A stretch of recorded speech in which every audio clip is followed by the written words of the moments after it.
laisse la magie t'emporter. Chapitre 4. La grotte aux échos. Le vent siffla entre les branches, portant encore la voix menaçante de l'ombre grise. Mais Gousinet serra les poings.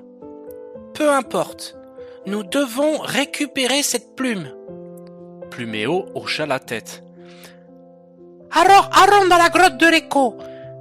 Mais soyez prudents, elle aime jouer avec ceux qui y rentrent. » Guidés par la carte gravée, les trois compagnons marchèrent longtemps. Ils traversèrent une rivière aux eaux argentées, franchirent une clairière remplie de fleurs lumineuses, puis gravirent un petit sentier escarpé. Enfin, ils arrivèrent devant l'entrée de la grotte. Une large ouverture noire, béante, comme une bouche qui attendait de les avaler.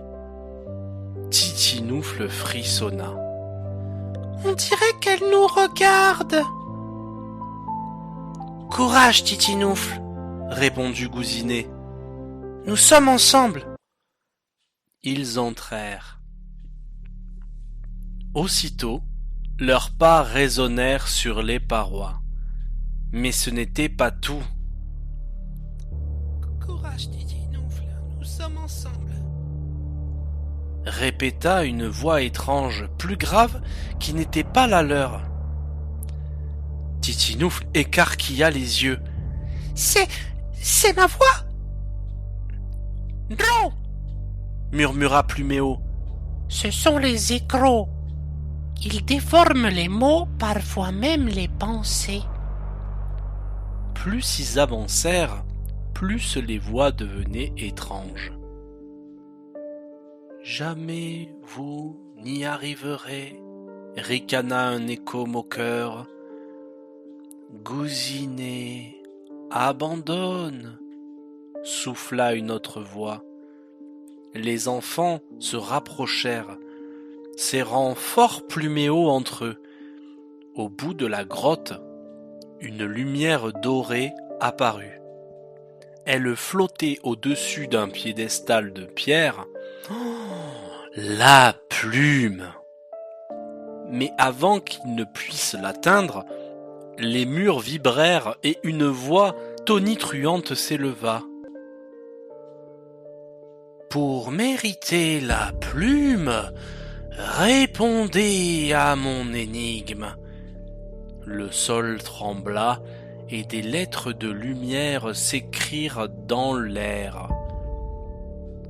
Je parle sans bouche et j'entends sans oreille.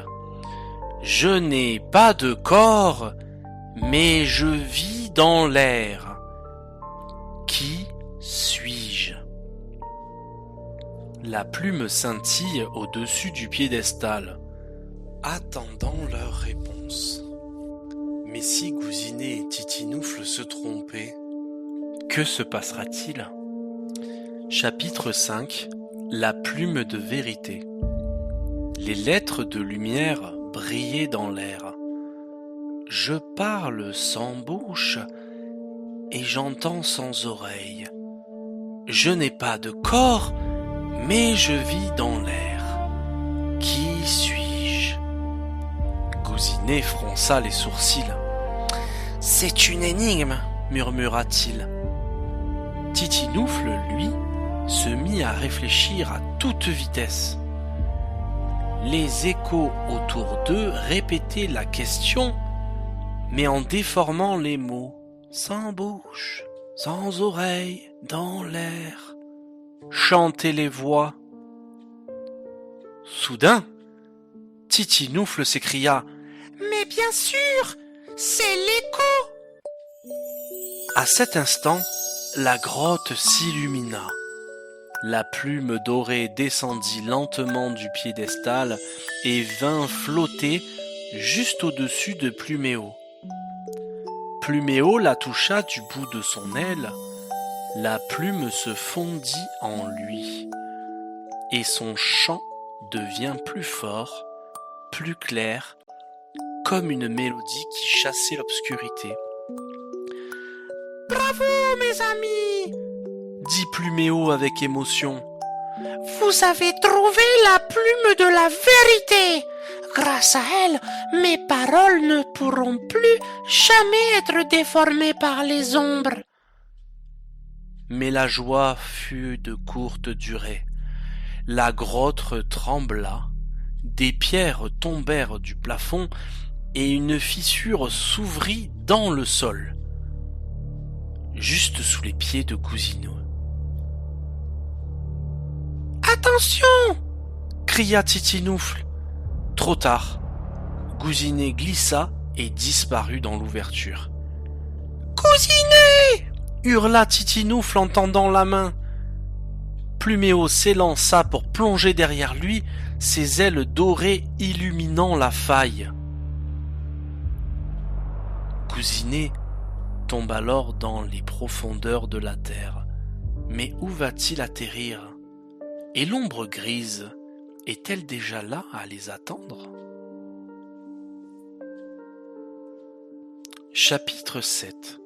Le lac du silence. La caverne vibrait encore quand un passage secret s'ouvrit sous la paroi. Un souffle d'air frais s'en échappa, accompagné d'un murmure d'une eau lointaine. « C'est par là !» souffla l'esprit des cristaux. « Le chemin vers le lac du silence. » Gousinet, Titinoufle et Pluméo s'y engagèrent sans hésiter. Après une longue marche à travers des galeries sombres, ils débouchèrent enfin dans une clairière souterraine. Au centre s'étendait un vaste lac noir comme la nuit. Sa surface était si calme qu'on aurait dit un miroir parfait. Au milieu, sur un rocher isolé, brillait une plume dorée, mais étrangement faible. Pluméo baissa la voix. « C'est bien l'une des miennes. Mais attention, dans ce lac, le moindre bruit attire des choses qu'il vaut mieux ne pas réveiller. » Titinoufle posa un doigt sur ses lèvres. « Chut, chut alors! Silence !» Les trois amis s'avancèrent prudemment sur une petite barque abandonnée au bord de l'eau. Chaque coup de rame faisait onduler la surface, comme si le lac respirait. Ils étaient à mi-chemin quand soudain, plouf! Titinoufle maladroit avait laissé tomber un petit caillou dans l'eau. Le silence se brisa. Des cercles s'élargissent à la surface. Gousinet écarquilla les yeux. « Tu as entendu ça ?» De l'eau sombre surgit une main glaciale suivie d'un bras, puis d'une silhouette entière. Une créature faite d'ombre liquide, aux yeux rouges, qui brûlaient comme des braises. La barque tangua dangereusement. Pluméo battit des ailes, prêt à protéger ses amis. Au même instant, la plume dorée sur le rocher se mit à briller plus fort, comme si elle appelait Gousinet. La créature surgit des eaux, menaçant de renverser la barque. Gousinet pourra-t-il atteindre la plume avant qu'il soit trop tard ? Oh là là, quelle aventure pour Gousinet, Titinoufle et Pluméo. Mais que va-t-il se passer maintenant sur le lac du silence ? La créature des eaux est-elle trop puissante ? Et notre héros pourra-t-il atteindre la plume dorée avant qu'il ne soit trop tard ? Eh oui, toutes les réponses vous attendent dans le chapitre 8, la plume du courage. Alors soyez patients, et pour ne rien manquer, abonnez-vous à la chaîne et activez la petite cloche. Ainsi, vous serez les premiers à suivre la suite de l'histoire magique et pleine de suspense. À très vite pour la prochaine aventure. À bientôt les cousinets.